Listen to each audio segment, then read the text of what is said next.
Bună ziua și bine v-am regăsit! În această etalare vom vedea care va fi următorul pas al persoanei voastre față de voi. Vom vedea întâi care este energia persoanei voastre și vom porni de acolo. Care este energia persoanei voastre? Țineți cont că dacă doriți o etalare personală, găsiți toate detaliile în descriere. Energia persoanei voastre este eremitul.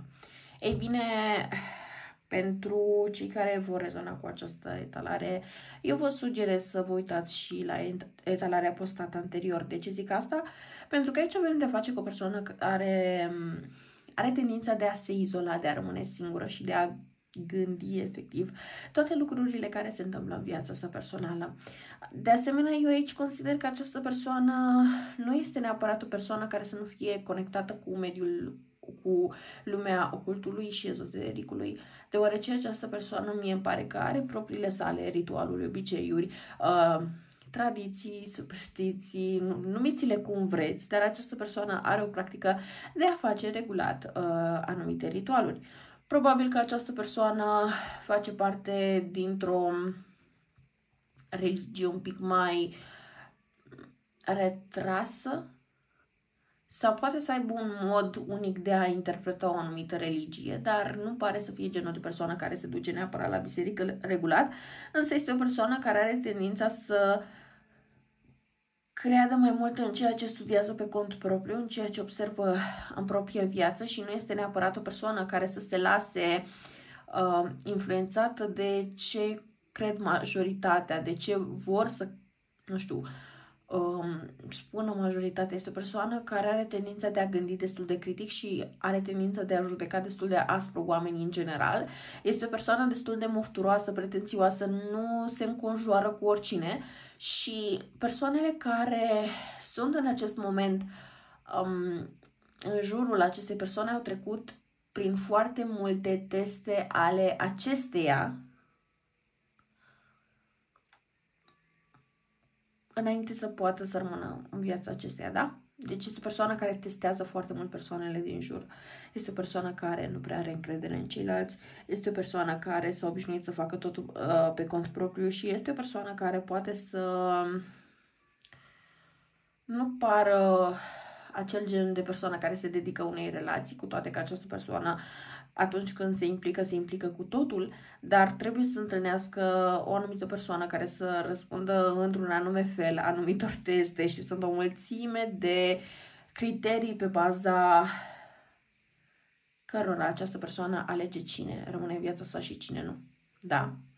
Deci avem de a face cu o persoană extrem de selectivă. Acum, eremitul de regulă sugerează zodia Fecioară, dar nu este musai, pot să existe și alte zodii aici. Dar asta doar pentru persoanele care vor să știe mai multe despre zodii, da? Bun. Vreau să văd care este energia voastră. Energia voastră. Energia voastră este un 8 de cupe. 8 de cupe de regulă este o carte ce poate să fie asociată zodilor de apă, în special peștilor de regulă, dar putem să considerăm și că este o carte care ne poate duce și cu gândul spre Scorpion, dar aș vrea să vă atrag atenția asupra faptului că aici pare că atât voi cât și persoana voastră sunteți într-o fază de îndepărtare unul de celălalt, în care fiecare își urmează propriul drum, propria viață, propriile priorități, propriile responsabilități și nu prea pare că voi aveți neapărat un mod prin care să vă intersectați. Ce mi se pare totuși interesant este că de regulă eremitul când se retrage pentru a obține anumite informații în legătură cu situația în care se află, pentru a putea ști ulterior cum să acționeze. Însă detașarea voastră îmi pare a fi o detașare cam definitivă. Deci un pic de atenție, pentru că acest eremit nu cred că s-a îndepărtat de voi pentru totdeauna. Consider că această persoană are niște priorități, așteaptă niște răspunsuri, are nevoie ca niște lucruri să se întâmple înainte să poată avansa spre voi. Însă nu cred că această persoană v-a abandonat. Cred că pur și simplu această persoană își așteaptă propriile ghidări, își așteaptă propriile răspunsuri, da, la întrebările sale înainte să progreseze. Dar între timp pe voi vă văd ca fiind hotărâți să uitați de această persoană, să treceți peste, să vă vedeți de viața voastră și să vă găsiți alte persoane alături de care să vă înconjurați. Care este situația dintre voi? Pe mine nu m-ar mira dacă voi și această persoană ați fi blocați pe rețelele de socializare. Nu m-ar mira dacă sunteți în no contact și nici măcar nu văd o tendință de a vă spiona pe rețelele de socializare. Cu toate acestea, consider că persoana voastră de interes va dori să facă o mișcare relativ curând. Și în ce va consta această mișcare? În principiu, într-un apel telefonic și dacă voi aveți această persoană blocată cu număr, să nu vă mire dacă această persoană vă contactează de pe o cartelă, de pe o numărul unei cunoștințe, unui prieten sau găsește pur și simplu o, nu știu, aplicație, de exemplu, dacă o aveți blocată pe număr sau pe mail-uri, pe Facebook și așa mai departe. De exemplu, găsește aplicația Google Meet și vă contactează pe Meet sau dacă aveți, nu știu, iPhone, probabil vă contactează pe FaceTime sau ceva de natura asta, dar această persoană va folosi un mediu nou de comunicare pe care nu l-a folosit anterior față de voi, doar pentru că acolo mai găsește o portiță deschisă de a vă contacta, de a comunica cu voi. Felul în care se va comporta această persoană în momentul în care vă va contacta va fi destul de lejer, destul de relaxat, va fi ca și cum, nu știu, n-am mai vorbit cu voi de o zi, două și, nu știu, e ceva firesc, e ceva normal. Nu consider că această persoană vrea să discute motivele pentru care a fost mai desprinsă, detașată, nu consider că vă va spune concluziile la care a ajuns, dar aici s-ar putea să aveți o surpriză. De ce? Pentru că deși această persoană nu va fi deschisă să discute cu voi aceste lucruri, totuși va fi suficient de deschisă încât să vă facă o invitație, să vă facă o propunere de a vă vedea și de a vă întâlni într-o locație. Aici puteți avea chiar o sugestie din partea acestei persoane să faceți o plimbare într-o zonă muntoasă, în natură sau într-un parc și pur și simplu să purtați anumite discuții sau să vă, nu știu, să vă dea anumite indicii destul de interesante în timpul acelei plimbări, călătorii, cum vreți voi să o numiți.